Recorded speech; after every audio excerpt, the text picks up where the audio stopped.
నల్గొండలోని Vishwas hospital 10వ వార్షికోత్సవం సందర్భంగా హాస్పిటల్ నిర్వాహకులు doctor Ramachandra orthopedic, doctor Vishwajyoti గైనకాలజిస్టులు విశ్వాస్ హాస్పిటల్ సిబ్బందికి వారి సేవలకు గాను మెమోంటోలు అందజేసి శాల్వాలతో సత్కరించారు. ఈ సందర్భంగా వారు మాట్లాడుతూ నల్గొండ ప్రజలకు వైద్య సేవలు నిరంతరం అందించడం జరుగుతుందని తెలిపారు. నల్గొండలోని విశ్వాస్ హాస్పిటల్ 10వ వార్షికోత్సవం సందర్భంగా హాస్పిటల్ నిర్వాహకులు doctor Ramachandra orthopedic, doctor Vishwajyoti గైనకాలజిస్టులు విశ్వాస్ హాస్పిటల్ సిబ్బందికి వారి సేవలకు గాను మెమోంటోలు అందజేసి శాల్వాలతో సత్కరించారు. ఈ సందర్భంగా వారు మాట్లాడుతూ నల్గొండ ప్రజలకు వైద్య సేవలను నిరంతరం అందించడం జరుగుతుందని తెలిపారు. ఈ కార్యక్రమంలో ప్రభుత్వ జిల్లా కేంద్ర hospital deputy superintendent doctor Nagesh, IMA కోశాధికారి డాక్టర్ ప్రవీణ్, డాక్టర్ మహతి, ఇతర డాక్టర్స్, కుటుంబ సభ్యులు అందరూ కలిసి 10వ వార్షికోత్సవ వేడుకలు ఘనంగా నిర్వహించుకోవడం జరిగింది.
హలో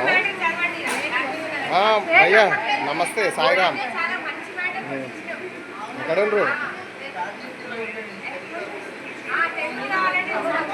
చేస్తారు, అందుకనే మీరు వస్తారేమో. ఇప్పుడే స్టార్ట్ అంటున్నా.